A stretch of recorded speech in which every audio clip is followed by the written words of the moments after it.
दोस्तों, क्या उन लोगों को डरने की ज़रूरत है जिन लोगों ने कोविड वैक्सीन लगवाई थी? ख़ासकर अगर हम कोविशील्ड वैक्सीन की बात करते हैं। बताया ये जा रहा है कि इस वैक्सीन से ब्लड क्लॉटिंग होती है, जिससे फिर हार्ट अटैक आने के चांसेस बढ़ते हैं और अक्सर आप लोगों ने देखा होगा कि हाल के कुछ सालों में हार्ट अटैक्स के जो केसेज़ हैं, वो काफ़ी ज़्यादा देखने को मिले। तो क्या वाक़ई में उन लोगों को डरने की ज़रूरत है जिन्होंने कोविड वैक्सीन लगवाई थी? और आखिरकार कोविड वैक्सीन से किस तरह की बीमारी होती है? क्या प्रॉब्लम हो सकती है उन लोगों को जिन्होंने कोविड वैक्सीन लगवाई थी? आइए सुनते हैं। देखिए जो कोविड का वैक्सीन हमारे पास आया, इसमें मेनली कोविशील्ड जो एस्ट्राजेनेका का वैक्सीन था, जो मेरे ख्याल में मैक्सिमम लोगों को यहाँ पे पूरी कंट्री में या कश्मीर में लगा। इसके अलावा दो और वैक्सीन्स थे हमारे जो फॉरेन कंट्रीज में लगे, फाइजर का, मॉडर्ना का। देखिए, अगर उन वैक्सीन्स की बात करें तो उनके बारे में भी और इस वैक्सीन के बारे में भी, जब ये वैक्सीन आए थे उस टाइम ये नोशन था कि इससे क्लॉट्स बन सकते हैं बॉडी में। लेकिन देखिए, मैं आपको एक चीज़ बताऊं, अगर हम कोई भी वैक्सीन देते हैं या कोई मेडिसिन किसी भी पेशेंट को प्रेस्क्राइब करते हैं, हर किसी के अपने अपने साइड इफ़ेक्ट्स होते हैं। वो कोई एंटीबायोटिक हो, वो कोई वैक्सीन हो, इवन जो हम सिंपली मल्टीविटामिन एक देते हैं उसका भी अपना साइड इफ़ेक्ट होता है। लेकिन जब एक पेशेंट को एक मेडिसिन एडवाइस की जाती है या वैक्सीन एडवाइस की जाती है, तो उस टाइम हम रिस्क बेनिफिट रेशो देखते हैं। यानी कि किसी पेशेंट को अगर हमने कोई चीज़ दी, उससे उसको ज़्यादा फ़ायदा होने का अंदेशा है या ज़्यादा एडवर्स इफेक्ट होने का खतरा है।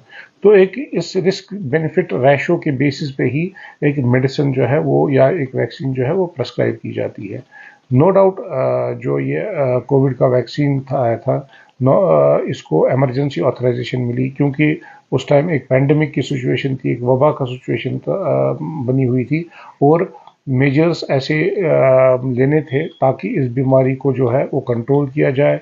जो इसकी मोर्टेलिटी आपने सेकेंड वेव में देखी होगी कि कितने मोर्टेलिटी ज़्यादा थी, कितने हॉस्पिटल एडमिशन ज़्यादा थे।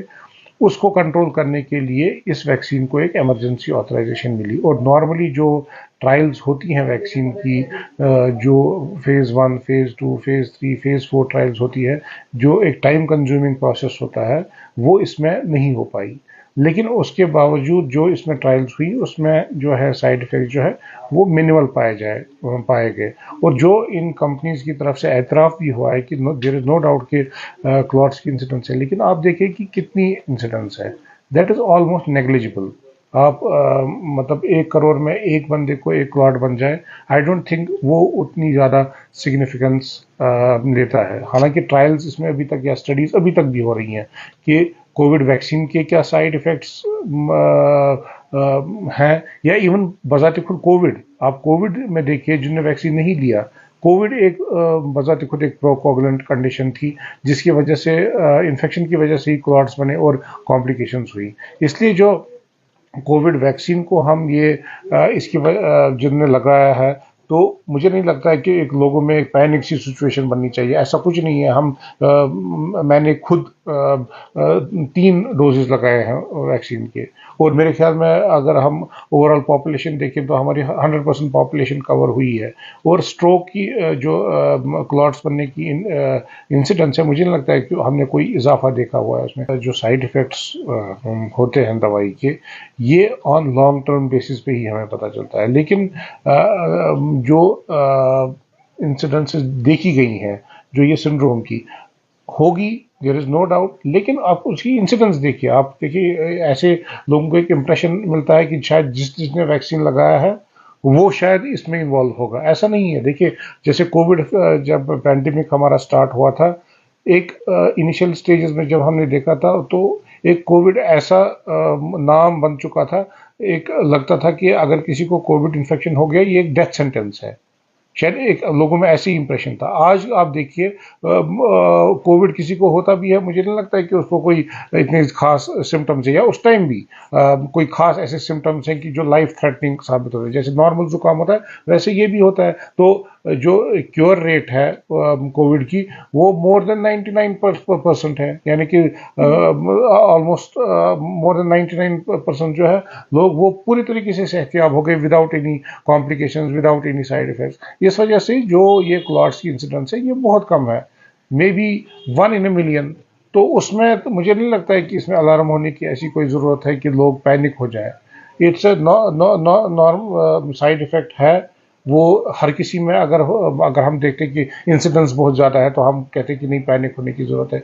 It's 1 in a million। या ऐसे ही हम अगर बाकी वैक्सीन की बात करें, हम फ्लू वैक्सीन भी लगवाते हैं, उसके भी अपने साइड इफेक्ट्स होते हैं, लेकिन ऑलमोस्ट जो हाई रिस्क पेशेंट होते हैं हर कोई लगवाता है, और उसका फ़ायदा कितना होता है उसको, जो खुदा न खास्ता एक लाइफ थ्रेटनिंग इन्फेक्शन होने का चांस रहता है उससे वो मिनिमाइज हो जाते हैं उस वैक्सीन की वजह से, लेकिन उसके भी अपने साइड इफेक्ट्स हैं। इसलिए ये है, हालांकि इसमें स्टडीज़ ऑनगोइंग है ये देखने के लिए कि क्या क्या लॉन्ग टर्म इफेक्ट हो सकते हैं। मुझे नहीं लगता है कि हमें कोई ऐसी पैनिक होने की ज़रूरत है। तो दोस्तों ये आपने डॉक्टर नवीद की बात सुनी और इन्होंने काफ़ी अवेलेबल इन्फॉर्मेशन आप लोगों को दी, और आई होप कि आपके जो काफ़ी सारे डाउट्स हैं वो अब क्लियर हुए होंगे। दोस्तों यहाँ पर ये ज़रूर बताना चाहूँगा, जो कोविशील्ड वैक्सीन है इसको एस्ट्राजेनिका ने ऑक्सफोर्ड यूनिवर्सिटी के साथ मिलकर बनाया था, और इसको इंडिया में सीरम इंस्टीट्यूट ने मैन्युफैक्चर किया था, और ये इंडिया में सबसे ज़्यादा यही जो वैक्सीन है वो लगवाई गई, यानी कोविशील्ड वैक्सीन जो है ये लगवाई गई। हालांकि दोस्तों यहाँ पर एस्ट्राजेनिका की अगर हम बात करें, उन्होंने अदालत में ये एडमिट किया है, उन्होंने ये तस्लीम किया है कि जो कोविशील्ड वैक्सीन है इससे जो ब्लड क्लॉटिंग की जो डिजीज़ है या फिर सिम्टम्स हैं वो ज़रूर हो सकते हैं, और जो डिजीज़ इससे होगी उसको बोला जाता है थ्रोम्बोसिस, यानी इससे ब्लड में क्लॉटिंग जो है वो हो सकती है। लेकिन साथ में उन्होंने ये भी कहा है कि ये जो ब्लड क्लॉटिंग का मसला है ये बहुत ही रेयर है, जो कि डॉक्टर साहब ने भी आपको बताया। दोस्तों यहाँ पर ये भी बताना चाहूँगा, ये जो बीमारी है इसको TTS भी कहा जाता है, यानी थ्रोम्बोसिस विथ थ्रोम्बोसाइटोपिनिया सिंड्रोम इसको बोला जाता है, जहां पर ब्लड में क्लॉटिंग होती है और इसमें जो प्लेटलेट्स हैं वो भी कम होते हैं, यानी खून जो है वो कम पाया जाता है या कम होता है इस वैक्सीन को लगाने के बाद। लेकिन यहाँ पर आपको ये याद रखना होगा कि ये सभी में नहीं होता है, बल्कि ये रेयर केसेस में हो सकता है।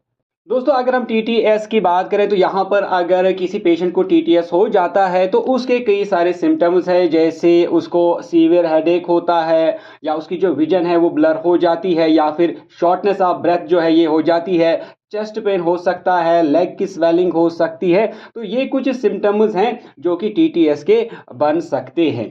तो ओवरऑल अगर हम बात करें तो ये जो ब्लड क्लॉटिंग होना है कोविशील्ड वैक्सीन की वजह से, तो एज़ पर अभी तक की जो न्यूज़ आ रही है या जो अपडेट आ रही है या फिर जो इन्फॉर्मेशन आ रही है वो यही बताया जा रहा है कि इसका जो ब्लड क्लॉटिंग होना है वो रेयर केसेस में होता है। तो आम लोगों को इससे डरने की फ़िलहाल कोई ज़रूरत नहीं है, जब तक कोई लेटेस्ट रिसर्च जो है वो नहीं आ जाती।